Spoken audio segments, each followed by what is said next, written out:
Alright, you guys, get all hands on deck, batten down the hatches, and set a course for the high seas of Battle Bay. Yeah. Pip, the high seas refers to open ocean outside of any country's authority, while bays are coastal features, so there technically can't be high seas within a bay. Aw, Darren, stop being so uncool. I'm just setting up the montage.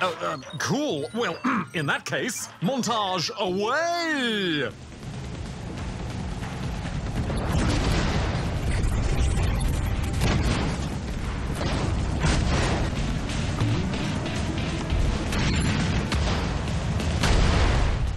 Battle Bay is an online competitive multiplayer game where 2 teams of 5 ships face off in a battle royale.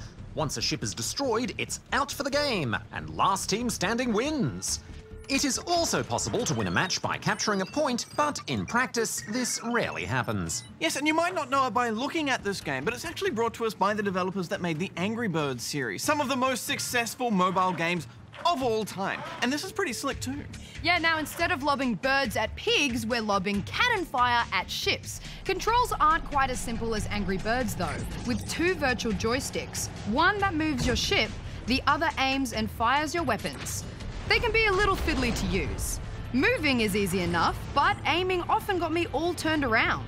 Yes, but as soon as you see an enemy, your weapons lock on, so I found that helped a lot.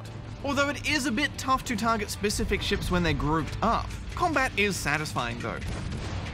Weapons pack a punch, and landing a direct hit always felt good.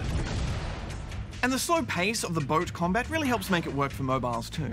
And I like that there's a bit of strategy in timing your shots well. Big waves will intercept cannon fire, while mortars and torpedoes force you to aim just ahead of where your opponent is. Because the combat is quite straightforward, winning or losing typically comes down to good teamwork. Teams that target enemies effectively and work together can win a match within the opening salvo.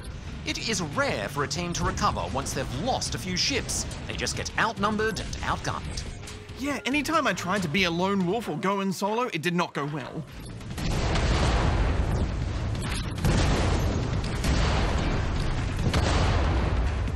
Not a good strategy. I wish there were some Mario Kart style pickups or special moves, you know, to mix things up and give the underdogs more of a fighting chance mid-match. And considering that teamwork is so important, I was surprised that they didn't make a way for us to play easily together. Yeah, you can join guilds and add friends to chat with them, but there's no way to group up and play together, not even in friendly matches. Well, according to the developers on the game's official forum, that is being worked on. Oh, that's good to hear, Darren, but I want it now.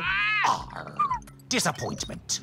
But I tell you, I was impressed how it only took a few seconds to find games. Plus, I didn't experience any weird lag or glitches, even when matches were filled with people from all over the world, which is kind of amazing. So it was all super easy to get playing, and it worked perfectly. And they have a good skill-based ranking system to make sure that you're not put against an opponent who's going to totally outmatch you, which proves pretty useful considering that most of your progress is off the battlefield. Battle Bay. Oh, right. Yeah. By completing battles, you'll unlock loads of items and weapons to deck out your ship with. What equipment you use depends largely on which of the 5 ship types you choose, since each can be loaded out differently and act as different classes, like attacker or support. Affirmative. Each ship has slots which can hold either red, blue, yellow, or green items.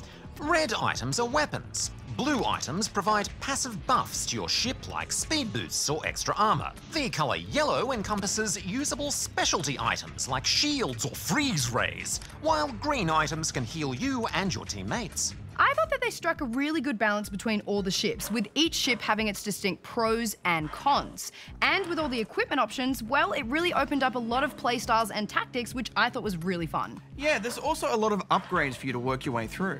All your gear and your ships can be upgraded with epic and legendary gear to work towards. There's also a bunch of crew members you can hire and train. These guys each have their own skill tree to unlock, which play into certain roles and weapon types. Like Mortimer, for example, who offers lots of buffs for mortar weapons. So there's lots to keep coming back to and work on. Now, Darren, have you done one of your scans to suss out how free this free-to-play game really is? Affirmative. I found it to be quite generous. While there's no shortage of microtransactions on offer, from expensive resource packs to timed VIP memberships, there's very little need to purchase them as resources are handed out quite generously from battles and quests. There's also no form of lockout or cooldown timer, so you can play as much as you want. The only timers come from training time for crew members and shop refreshers. Yeah, it's very easy to spend time in this game without feeling the need to spend money. Guys, they did such a good job with this. Solid multiplayer, solid unlocks and depth, and it looks fantastic too. I'm giving it 4 out of 5 rubber chickens. Well, I'm going to give it the same score because it does one thing, but it does it so well. 4 out of 5 rubber chickens for me. Arr.